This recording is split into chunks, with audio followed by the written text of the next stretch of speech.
Assalamualaikum warahmatullahi wabarakatuh. Yang terhormat Ibu Penguji Nolanari SSI MPD, yang terhormat Ibu Dr. Isra Nurmayanti MPD, dan teman-temanku semua yang menonton video ini. Baiklah, perkenalkan saya Desi Ramisa Fitri dengan NIM 1830105048.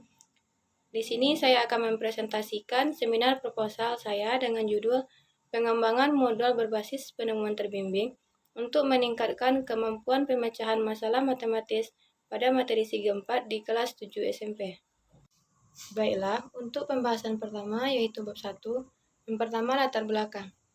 Dalam kehidupan, pendidikan merupakan hal yang sangat penting, karena dengan adanya pendidikan bisa menciptakan manusia yang bermutu dan menjadikan contoh bagi manusia lainnya. Menurut Aisyah dan kawan-kawan, salah satu ilmu yang berarti dan dipelajari dalam berbagai bidang adalah matematika, di mana matematika dipelajari dalam bidang alam, bidang teknologi dan informasi, bidang kesehatan, dan bidang sosial. Dengan adanya pembelajaran matematika, dapat meningkatkan dan mengembangkan kemampuan kreatif, sistematis, logis, cermat, efektif, efisien, dan berpikir kritis dalam memecahkan masalah matematika. Menurut Permendiknas nomor 22 tahun 2006, peserta didik harus memiliki beberapa kemampuan matematika. Salah satunya yaitu kemampuan memecahkan masalah yang meliputi kemampuan memahami masalah, merancang model matematika, dan menyelesaikan model dan menafsirkannya. Menurut Kusumawati, terdapat beberapa indikator kemampuan pemecahan masalah matematis. Yang pertama, menjelaskan uraian permasalahan. Yang kedua, dapat merancang dan menentukan model matematika. Yang ketiga, dapat menetapkan strategi pemecahan masalah. Dan yang keempat, dapat menafsirkan dan menguji kebenaran jawaban yang didapatkan. Dalam pembelajaran matematika, posisi pertama yang harus dikuasai ialah pemecahan masalah. Namun, kenyataan yang ada tentang kemampuan pemecahan masalah matematis di Indonesia tergolong masih rendah. Menurut penelitian Aisyah dan kawan-kawan, yang dilakukan di SMP di Desa Ngamprah, Kabupaten Bandung Barat, dalam materi Segi 4 dan Segi 3, didapatkan kemampuan pemecahan masalah matematis peserta didik masih rendah, karena peserta didik masih belum mampu memberikan solusi tentang apa yang diinginkan, membuat model matematik terkait soal yang diberikan, dan mengalami kendala dalam mengerjakan akibat belum pernah membahas soal tersebut. Sejalan dengan hasil penelitian Aisyah dan kawan-kawan, penulis juga telah melakukan observasi di SMP Negeri 2 Kecamatan Kapur 9, di mana penulis memberikan soal untuk diselesaikan oleh peserta didik. Dari hasil jawaban peserta didik tersebut, peserta didik hanya mampu memenuhi beberapa indikator kemampuan pemecahan masalah matematis saja. Misalnya, pada indikator pertama, peserta didik sudah mampu menentukan poin-poin yang diketahui dan poin-poin yang ditanyakan. Tetapi, peserta didik belum bisa menentukan kelengkapan poin-poin yang dibutuhkan. Pada indikator membuat atau menyusun model matematika, peserta didik hanya mampu menetapkan rumus yang digunakan dalam menyelesaikan masalah, tetapi peserta didik belum mampu membuat model matematika dari permasalahan tersebut. Dan dari hasil wawancara dengan guru matematika, didapatkan informasi bahwa peserta didik hanya menggunakan bahan ajar dan buku paket dalam belajar. Yang pertama yaitu sumber pertama, bahan ajar. Materi yang ada dalam bahan ajar tersebut masih ringkasan materi saja. Pada bagian contoh soal yang diberikan belum memenuhi indikator yang ada. Sedangkan pada bagian aktivitas, soal yang diberikan belum mengarahkan atau membimbing peserta didik agar mendapatkan sendiri konsep yang akan dipelajari. Selanjutnya, untuk sumber kedua yaitu buku paket matematika, di mana contoh soal yang terdapat dalam buku paket masih belum bisa untuk lebih mengembangkan kemampuan pemecahan masalah matematis. Pada contoh soal ini, hanya terdapat penyelesaian dari masalah yang diberikan, sehingga masih diperlukannya pengembangan sumber belajar lainnya yang lebih terstruktur, menarik, bisa menumbuhkan ketekunan peserta didik, serta memenuhi indikator kemampuan pemecahan masalah matematis. Selama pandemi COVID-19 ini, proses pembelajaran di SMP Negeri 2 Kecamatan Kapur 9 dilaksanakan secara bergantian.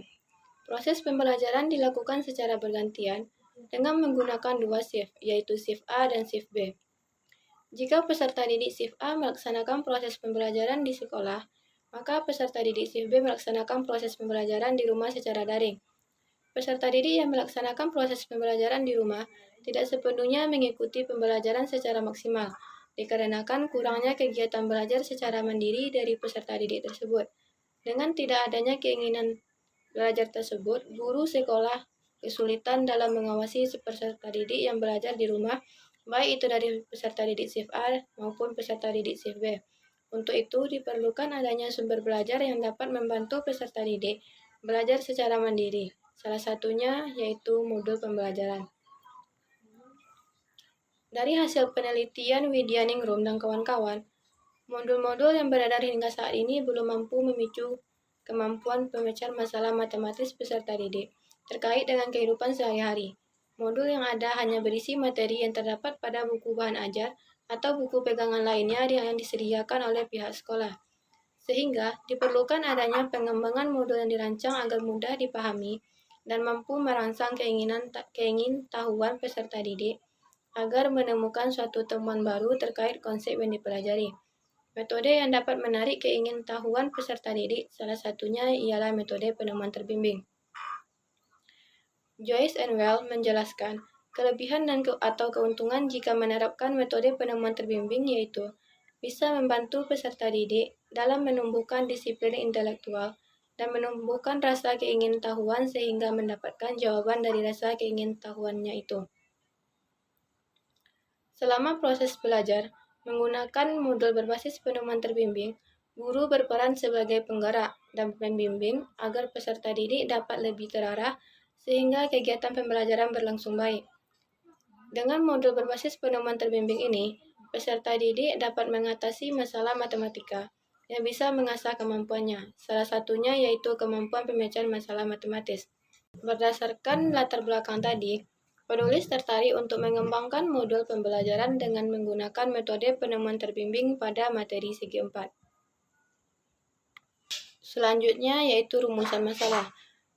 Rumusan masalah dalam penelitian ini adalah yang pertama, bagaimana validitas modul pembelajaran berbasis penemuan terbimbing untuk meningkatkan kemampuan pemecahan masalah matematis peserta didik pada materi segi 4. Yang kedua, bagaimana praktikalitas modul pembelajaran berbasis penemuan terbimbing untuk meningkatkan kemampuan pemecahan masalah matematis peserta didik pada materi segi 4. Dan selanjutnya yaitu tujuan pengembangan. Tujuan dari penelitian ini adalah menghasilkan modul berbasis penemuan terbimbing pada materi segi 4 di kelas 7 SMP yang valid dan praktis, serta mampu meningkatkan kemampuan pemecahan masalah matematis peserta didik. Selanjutnya yaitu spesifikasi produk. Bagian pertama meliputi yang pertama yaitu cover. Pada bagian cover, modul pembelajaran ini terdapat judul dan identitas dari modul tersebut. Selanjutnya halaman identitas modul. Bagian identitas modul pembelajaran ini berisi identitas penulis, misalnya seperti nama, pembimbing, judul modul, dan validator. Yang selanjutnya yaitu kata pengantar, dan yang terakhir yaitu daftar isi modul. Bagian daftar isi terdapat submateri dan halamannya, sehingga membantu peserta didik dan pembaca dalam menemukan materi yang ingin dipelajari. Bagian kedua meliputi yang pertama yaitu pendahuluan. Pendahuluan terdiri dari deskripsi singkat, di mana berisi tujuan dilakukannya pembuatan modul berbasis penemuan terbimbing pada materi segi 4. Yang kedua, kompetensi inti, kompetensi dasar, dan tujuan pembelajaran. Yang ketiga, peta konsep. Bagian ini berisi bagan yang terdapat urutan-urutan materi segi 4 yang akan dipelajari. Yang keempat, petunjuk penggunaan modul. Bagian ini berisi petunjuk tentang cara menggunakan dan menyelesaikan permasalahan dalam modul tersebut. Yang selanjutnya yaitu aktivitas belajar.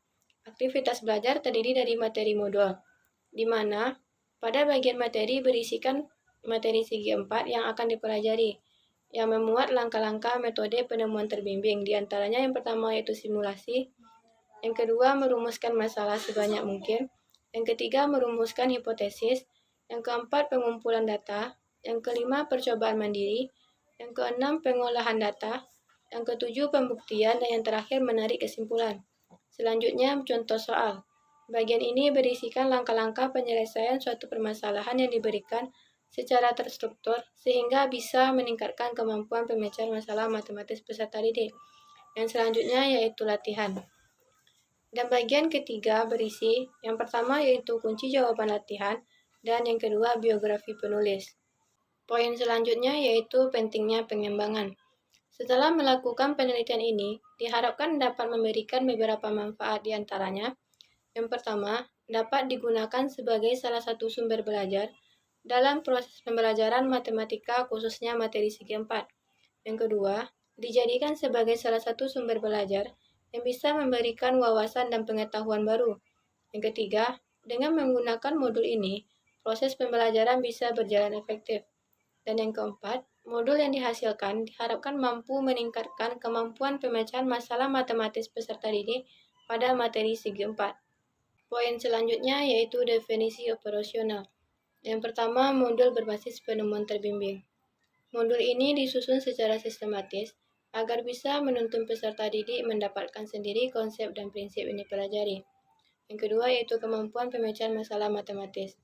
Kemampuan ini merupakan suatu potensi untuk menganalisis bagian-bagian yang diketahui, ditanya, dan mengembangkan strategi pemecahannya, dapat menjelaskannya dan menguji kembali kebenaran jawaban yang didapatkan. Yang ketiga yaitu segi 4.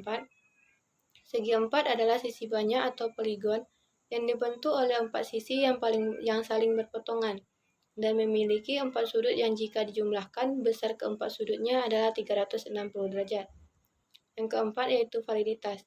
Validitas adalah suatu standar atau dasar ukuran yang menunjukkan ketetapan dan kecermatan suatu instrumen pengukuran. Dan yang kelima yaitu praktikalitas. Praktikalitas diartikan sejauh mana kepraktisan instrumen yang digunakan penulis dalam penelitian.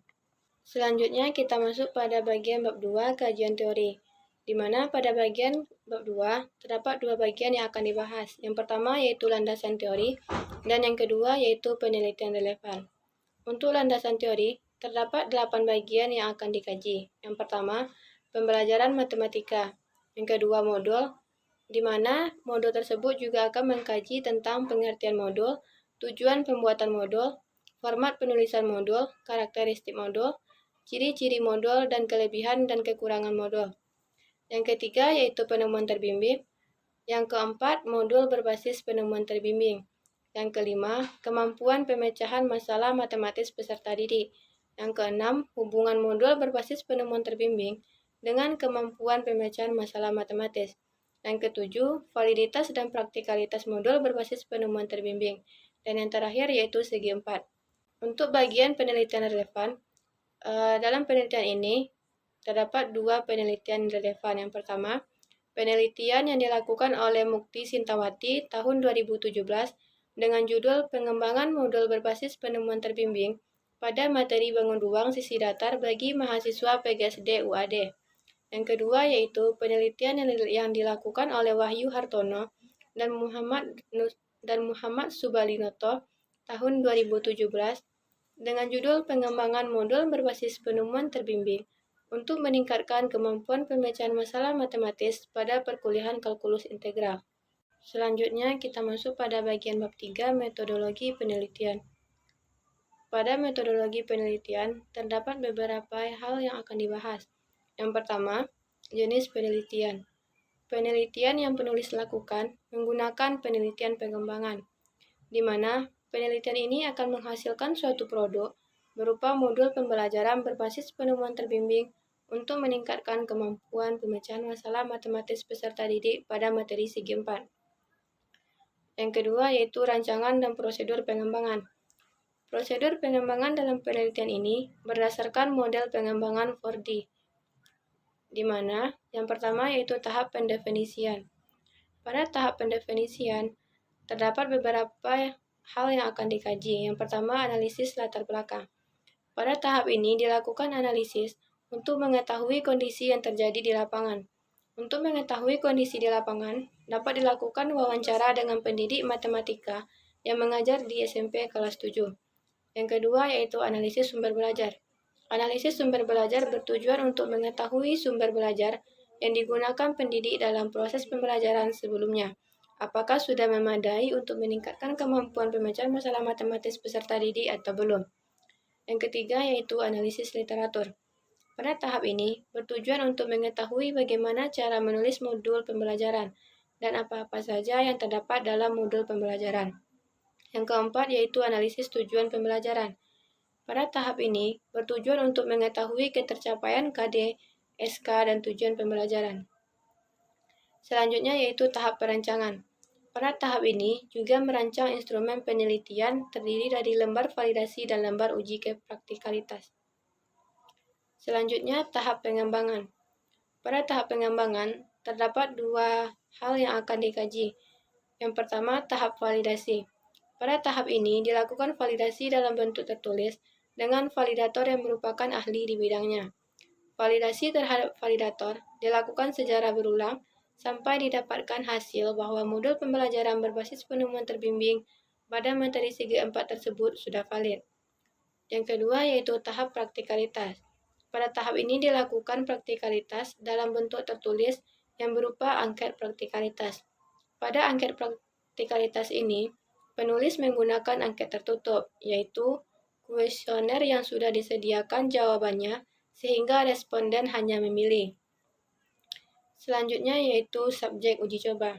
Subjek dari penelitian pengembangan modul pembelajaran berbasis penemuan terbimbing untuk meningkatkan kemampuan pemecahan masalah matematis pada materi segi 4 ini adalah kelas 7 SMP. Selanjutnya, instrumen pengumpulan data. Instrumen penilaian yang digunakan dalam penelitian modul berbasis penemuan terbimbing ini ada dua. Yang pertama yaitu lembar validasi. Lembar validasi ini digunakan untuk mengetahui apakah modul pembelajaran berbasis penemuan terbimbing untuk meningkatkan kemampuan pemecahan masalah matematis peserta didik pada materi segi 4 yang dirancang valid atau tidak. Yang kedua yaitu angket praktikalitas. Pada angket praktikalitas ini, penulis menggunakan angket tertutup, yaitu kuesioner yang sudah disediakan jawabannya.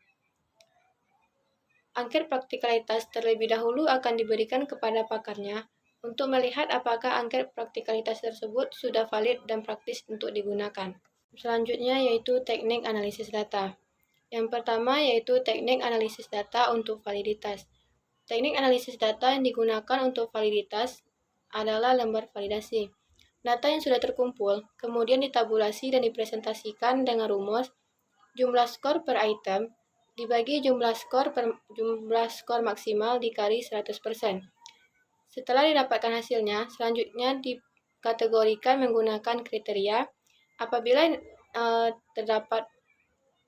hasil yang didapatkan antara 0 sampai 20%, maka dikatakan tidak valid. Apabila hasil yang didapatkan 21 sampai 40%, maka dikatakan kurang valid. Apabila didapatkan hasilnya 41 sampai 60%, maka dikatakan cukup valid. Dan apabila hasil yang didapatkan antara 61 sampai 80%, dikatakan valid. Dan yang terakhir, apabila hasil yang didapatkan antara 81 sampai 100%, maka bisa dikatakan sangat valid. Yang kedua, teknik analisis data untuk praktikalitas. Teknik analisis data yang dipakai untuk praktikalitas yaitu menggunakan angket praktis. Data yang didapatkan kemudian ditabulasi dan dipresentasikan dalam rumus jumlah skor per item dibagi jumlah skor maksimal dikali 100%. Selanjutnya, hasil yang didapatkan dikategorikan menggunakan kriteria berikut. Yang pertama, apabila hasil yang didapatkan antara 0 sampai 20%, maka dikatakan tidak praktis. Yang kedua, apabila hasil yang didapatkan antara 21 sampai 40%, maka dikatakan kurang praktis. Yang ketiga, apabila hasil yang didapatkan antara 41 sampai 60%, maka dikatakan cukup praktis. Yang keempat, apabila hasil yang didapatkan antara 61 sampai 80%, maka dikatakan praktis.